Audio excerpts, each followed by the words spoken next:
আসসালামু আলাইকুম রহমতুল্লাহ। সার্ফ থিঙ্কার ডিজিটাল মার্কেটিং এজেন্সিতে আপনাকে স্বাগতম। আমি Mohammad Saifur Rahman, founder and CEO of Surf Thinker. Recently আমার পরিচিত একজন কল দিয়ে খুবই হতাশ আমার সাথে টাইম নিয়ে বসেছেন এবং উনি ওনার বিজনেস নিয়ে দীর্ঘ সময় আমার সাথে ডিসকাস করেছেন। পুরো বিষয়টা শুনে ওনার গ্যাপ গুলাকে বের করে দিলাম এবং সেগুলোকে সলভ করতে বললাম। তো ভাবলাম এই কনসালটেশনটা আমি আমার মতো করে উপস্থাপন করি, যাতে করে আপনারা এখান থেকে উপকৃত হন এবং এখান থেকে নলেজ ডেফিনেটলি নিতে পারলে আপনার বিজনেসও সেটা আপনি কাজে লাগাতে পারবেন। বাই দ্য ওয়ে, আপনি যদি আমাদের থেকে ফ্রি ডিজিটাল মার্কেটিং কনসালটেশন পেতে চান তাহলে আপনি আমাদের পেজে মেসেজ করুন অথবা ডেসক্রিপশনে দেওয়া নাম্বারে কল করুন। আপনার বিজনেসটা নিয়ে রিসার্চ করে আপনার সাথে আমরা কনসালটেশনে বসবো এবং আপনি আমাদের থেকে একটা free of cost digital marketing consultation পাবেন। ধন্যবাদ। প্রথমে নিশটা আমি বলি, ওনার নিশ হচ্ছে আইডি কার্ড বিজনেস। এবার আসি ওনার প্রবলেমটা কি। ওনার যে মেইন প্রবলেম সেটা হচ্ছে উনি যখন অ্যাড রান করতেছেন, অ্যাড রান করলে কস্ট ওনার অনেক বেশি হয়ে যাচ্ছে।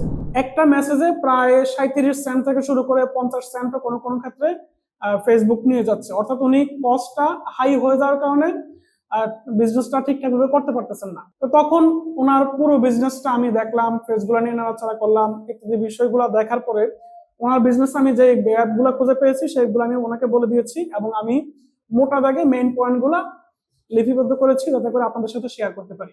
গ্যাপ নাম্বার 1 হচ্ছে উনি ইমেজ অ্যাড রান করেছেন। আপনারা ব্যক্তিগতভাবে অনেকেই এটার সাথে একমত না হতে পারেন, তারপরে আমি আমার পরামর্শটাই বলি। ইমেজ অ্যাড রান করার পক্ষপাতী আজকে দিনে আমি আসলে নই। কেন?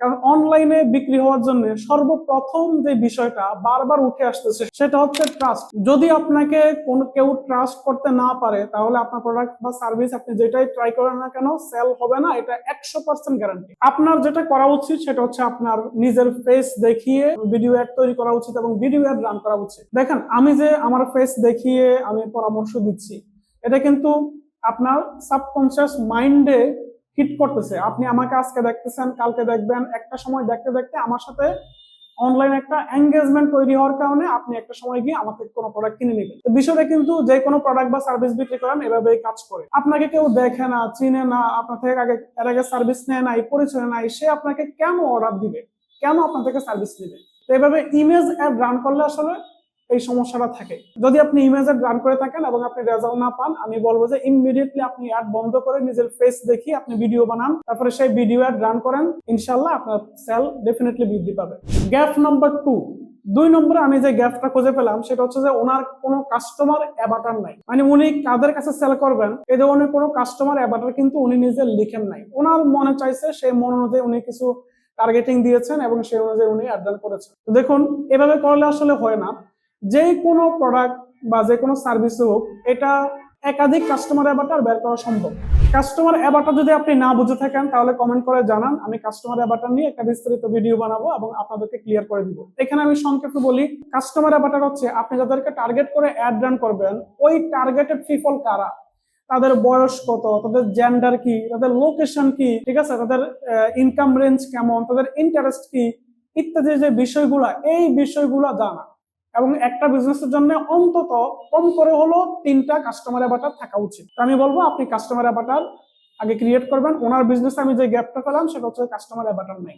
গ্যাপ নম্বর 3 নম্বর আমি যেটা দেখলাম যে উনি আসলে প্রপার মার্কেট রিসার্চ আসলে করেন নাই। অর্থাৎ উনি যেহেতু আইডি কার্ডের বিজনেস করেন, আইডি কার্ডের বিজনেস করতে গেলে অনলাইনে কারা কারা আইডি কার্ডের বিজনেস করতেছে, তারা কিভাবে অফার করতেছে ইত্যাদি বিষয়গুলো কিন্তু দেখা উচিত। ধরেন কলেজের যিনি প্রিন্সিপাল আছেন উনি সিদ্ধান্ত নিচ্ছেন যে আইডি কার্ড বানাবো, তাহলে ওনার বাজারের কাছাকাছি যে বাজার আছে বা কাছাকাছি যে দোকান আছে যার সাথে ভালো রিলেশন আছে এই ধরনের কাজ করে, অথবা লোকালি যারা আছে বিজনেস করে তারাও কিন্তু অনেক সময় কলেজ বা স্কুলে ভিজিট করে অর্ডার নিয়ে থাকে। লোকালি যারা গিয়ে অর্ডার নিয়ে থাকে ওই সমস্ত লোকগুলা কি কি অফার করে, ঠিক আছে, তাদের সাথে কিভাবে বেটার অফার করা যায় বা তাদের গ্যাপটা কি, যারা ফিজিক্যালি গিয়ে সার্ভিস দেয় তাদের আসলে গ্যাপটা কি, এই জিনিসটা কিন্তু বুঝার প্রয়োজন আছে। এই জিনিসটা না বুঝে অর্থাৎ প্রপার কম্পিটিটর রিসার্চ না করে যদি নামা হয় তাহলে আসলে হবে না। উনি আসলে সেই কাজটাই করেছেন। উনি এটা বোঝার চেষ্টা করেন নাই যে অফলাইনে যেই কলেজের কাছে উনি অফারটা পাঠান যে আমি আইডি কার্ড আপনাকে প্রিন্ট করে দিব, ওনার কিন্তু এই জিনিসটা বোঝা উচিত যে প্রিন্সিপালের সাথে এই আইডি কার্ডের অর্ডার নেওয়ার জন্য অফলাইনে আরো এক বা একাধিক ব্যক্তি বা প্রতিষ্ঠান ট্রাই করতেছে এবং এই জিনিসটা বোঝা উচিত যে তারা কি অফার করতেছে। তাদের সাথে বেটার অফার হলেই হচ্ছে যে মানে আইডি কার্ডটা সেল হবে বা সেল মানে হওয়ার একটা পসিবিলিটি থাকে।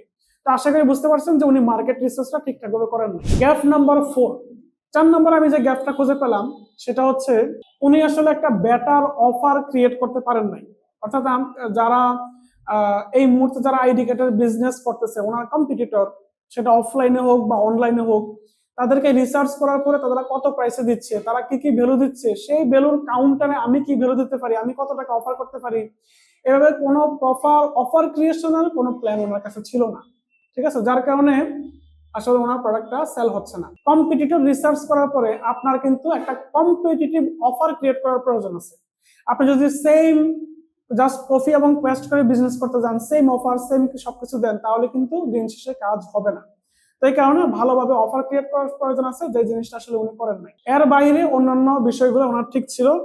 তো আশা করি এই ভিডিও থেকে আপনি অনেক বেশি উপকৃত হয়েছেন। যদি আপনি উপকৃত হয়ে থাকেন তাহলে কমেন্ট করে আপনার মতামত জানাবেন, এবং ভবিষ্যতে এই ধরনের আরো ভিডিও চান কিনা সেটা আপনি জানাতে পারেন।